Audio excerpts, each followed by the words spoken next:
और लोकसभा की कार्यवाही को रात 10 बजे तक के लिए जो है बढ़ाया गया है। इस बीच अफजाल अंसारी लोकसभा में क्या कुछ कह रहे हैं, सुनिए आप। बना करके आपने ये प्रयास किया और आपके मंत्री जी ने कहा कि इसके माध्यम से हम देश में जो अल्पसंख्यक बैकवर्ड तबका, पसमानदा तबका के मुसलमान है, उसको अधिकार देना चाहते हैं,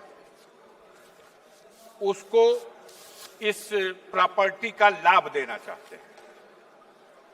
देश के बहुसंख्यक तबके का तो रिजर्वेशन ये सरकार खा गई और उत्तर प्रदेश के और भारतवर्ष के अल्पसंख्यक समुदाय के पिछड़ों का इतना दर्द है, ये तो समझ में बात नहीं आती। इन्होंने ये भी कहा कि इस बिल के माध्यम से अल्पसंख्यक महिलाओं के कल्याण की योजनाएं लाएंगे, उनका कल्याण करेंगे, उनकी सहभागिता इसमें होगी। अजीब सवाल है कि जो सरकार महिला बिल तो पास किया हुआ है इस सदन, लेकिन उस महिला बिल को लागू करने के सवाल पर कान में तेल डाल के बैठी हुई है। सदन के मुखिया अपने परिवार का संरक्षण तो कर नहीं सके, उसको तो न्याय दे नहीं सके, उसको तो अधिकार दे नहीं सके, और अल्पसंख्यक महिलाओं को वो अधिकार देने की बात करते हैं। इसी तरह आगे इन्होंने ये भी कहा कि इस बिल के माध्यम से जो वक्फ की प्रॉपर्टी है, उस प्रॉपर्टी का हम अच्छा प्रबंध करेंगे। अब बहस हो रही है बाहर कि अरे 1 मिनट तो हुआ महाराज, ऐसा अन्याय मत करिए। बाहर ये बहस चल रही है। हमसे लोगों ने पूछा कि राष्ट्रीय स्मारकों का तो ये संरक्षण कर नहीं पा रहे हैं। देश का लाल किला बनाया शाहजहां ने और उसको दे दिया गया संरक्षण करने के लिए किसी प्राइवेट को। तो जो सरकार वक्फ की प्रॉपर्टियों की चिंता कर रही है, उसकी कई वजहों में एक वजह यह भी आ रही है कि महाराष्ट्र में, बॉम्बे में जो सबसे ऊंची रिहायशी इमारत है, बताया जा रहा है कि वो इमारत एक ऐसी भूमि पर बनाई गई जो यतीम खाने की जमीन है।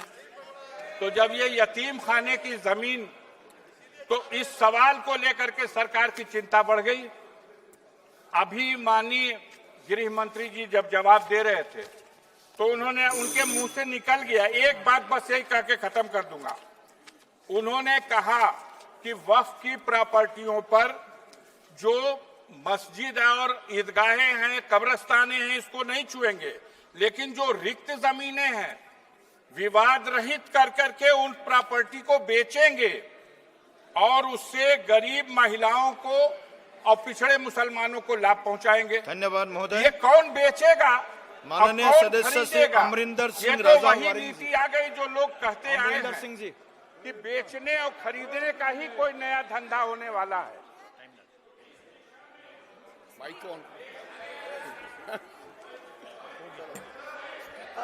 मान्यवर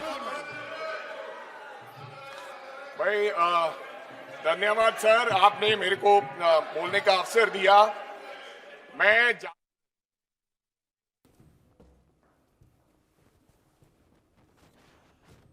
तो विरोध लगातार जारी है। सत्ता पक्ष जहां कह रहा है कि समय की मांग थी, तो लेकिन दूसरी ओर विपक्ष का यह कहना है कि सरकार का यह फैसला सही नहीं है, ये विधेयक सही नहीं है और अल्पसंख्यकों के ऊपर एक बड़ा अत्याचार है।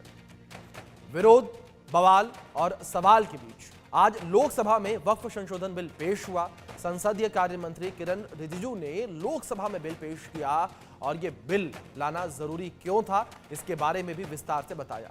साथ ही उन्होंने एक बार फिर से साफ किया, यह बिल मुसलमानों के खिलाफ नहीं बल्कि उनके हित में है। लेकिन विपक्ष ने